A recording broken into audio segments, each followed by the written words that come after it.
Have you ever been told it's not what you say, but how you say it? Or maybe you've even heard the saying, I guess I just misunderstood. Clear, concise communication is vital when it comes to attracting, engaging, and influencing others. If you have been striving to be an effective and efficient leader, this video is for you.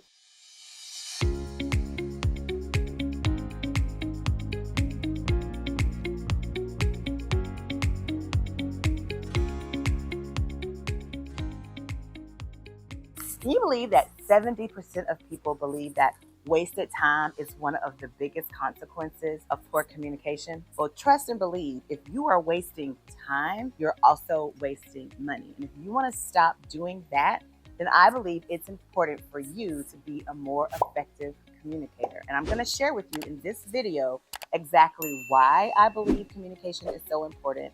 Also, I'm going to share with you 4 common communication styles that I think you need to be aware of. And then finally, I am going to give you some tips on how you can be a more effective communicator, therefore increasing your leadership skills. All right, let's dive into why I think communication is so important. Communication is how you manage expectations, how you set boundaries, and how you teach people how to treat you. As a leader, this is so important because people are watching every move you make. All right, guys, let's talk about why I think it's so important for you to have effective communication skills as a leader. Number one, 86% of both employers and employees cite a lack of collaboration and communication as one of the biggest reasons for a lot of trouble in the workplace. Additionally, 69% of bosses, leaders like you, say they struggle with being an effective communicator. And that's very difficult as a leader. And then lastly, 70% of employers believe that a lack of effective communication is also what contributes to a low productivity in their employees. So you want to make sure that you are communicating effectively. Additionally, another reason I think that it is so important for you to brush up on your communication skills as a leader is to build a company culture. Now, a company culture goes a long way in establishing a good foundation to onboard employees and also retain those good employees in the first place. Also, it is going to be very helpful to prevent misunderstandings and conflict in the workplace. You're going to be able to create a positive customer experience because you are able to communicate effectively and efficiently with your customers throughout the sales funnel of that process. Also, it is going to help you be more encouraging and innovative and help you draw those qualities out of your employees. Lastly, communicating effectively is going to help you not only create or imagine an idea, but it's going to help you plan that idea and subsequently strategize on the actions required to achieve the goal in the first place. So communication plays a vital role in your ability to achieve your goals in your business, onboard the right people, and make sure that your customers have an amazing experience with your brand. Now that we know why it's important for you to be an effective communicator as a leader, let's look at 4 common communication styles that I think you should know about. While you're listening to these, I would like for you to find yourself in one of these or several of these so that you can then, when we get to how to be a more effective communicator stage of this video, you'll be able to apply this when you are talking to other people. Grab a pen and paper and take notes because this is valuable content. Now, I just want to add here that inside my program, Project CEO, we go through this in detail with tons of activities to help you solidify this in your mind so that it makes it easy for you to practice this on a regular basis in real time. But for now, grab a pen and paper and let's go ahead and get started. Number 1, passive communication style. I have my notes here, so I'm going to read it because it'll just make it go faster. All right, so passive communication style, they are typically quiet and don't seek attention. They rarely take a strong stance or assert themselves. Recognize that in people around you. The next one is aggressive communication style. These people frequently express themselves in a very expressive way. Their thoughts and feelings are not kept quiet. They usually dominate the conversation and often express themselves with their hands or other things like that when they are speaking. Next is a passive aggressive communication style. And here, this person appears passive on the surface, but often have more aggressive motivations that drive them. Then finally, you have your assertive communication style. And these people share their thoughts and ideas confidently, but they're always respectful of other people. This is a great place to be, because that brings me to the point that we have to be able to communicate very confidently and clearly and concisely as leaders.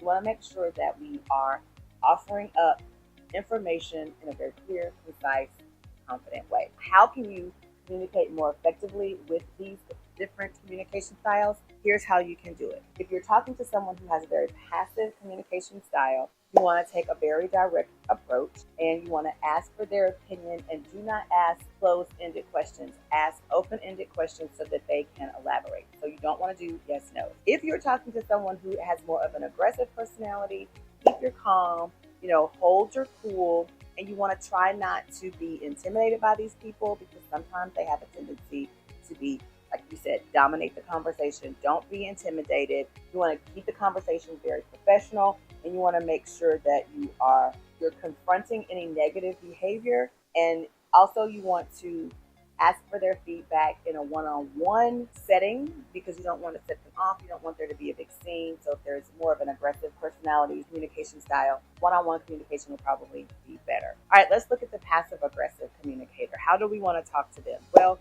you want to make your requests clear, and you don't want to leave any room for misinterpretation. Also, you want to confront any negative behavior up front. You don't want them to get away with things, but more importantly, it's probably better if you address them in a one-on-one situation. Now let's move on to, how do you talk to someone who is a more assertive communication style? So this person is like the cream of the crop when it comes to communicators. They will share their ideas with you. These are the people that you want to place in a position of leadership, because they are able to help with the communication of those who have the passive or passive aggressive or aggressive communication style. They're kind of neutral in the communication style mix, and so it just makes it easier for you to communicate with them. Now, before I go, I did want to share with you a case study, because I have worked with various businesses and their leadership teams and helping them to communicate a little bit more effectively and efficiently in their businesses. I'm going to give you this case study, and I'm not going to use the real name of the company, but what I will say is we'll call it the XYZ agency. And here's the background story. This agency operated in silos. Their marketing department was non-existent. Finances didn't work well with the operation, so duplication was a problem. Mismanagement of expectations occurred, and missed opportunities happened. They also struggled to maintain clients. Their client experience was often unpleasant. So they were constantly seeking new clients because they did not get repeat customers. They also had low employee morale, because they had writers who were not interested in writing the types of content that was being requested of them. Therefore, the stories were not as good, and they did not evoke the emotion that the publisher wanted. There were all kinds of challenges within this organization. What we did was come in and help them identify some of these challenges. And then here are the problems that we came up with. Number one, they had trouble establishing, communicating, and exemplifying their company's culture. So this led to difficulty having effective leadership communication. And this was struggling from the top. They also had trouble with clear and positive customer experience. They had combative relationships with their customers. Late payments were happening.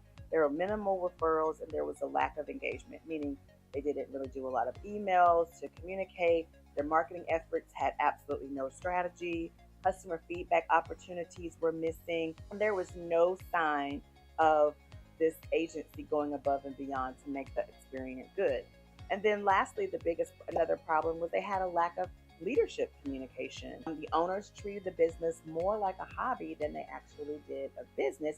So they didn't have the appropriate systems and processes to facilitate the customer experience or to build a company culture that was necessary to help with some of these problems. So what we did was we came in, and here's what our solution was. Number one, to do an assessment to determine where the issues were. Number two, we can help them to create a company culture so that they could leverage their personal brand to actually create the systems and processes that they needed to create a successful framework to have optimal leadership communication and practices. Then we came in, like I said, and we created those systems and processes that were duplicable to create consistency and to provide guidelines to their employees to make sure that the onboarding process was right. They were getting the right employees in the first place, and it made scalability easy.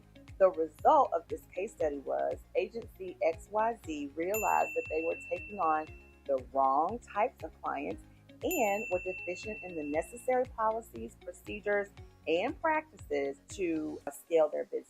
After working with the agency, and I'm reading the case study here, after working with my agency, they made significant changes to the products, services, and ultimately their customer base that they were serving. And by developing and leveraging their personal brand, they had a better understanding of their value. They were able to communicate that value more concisely, and in turn, that allowed them to attract, engage, and influence their ideal audience.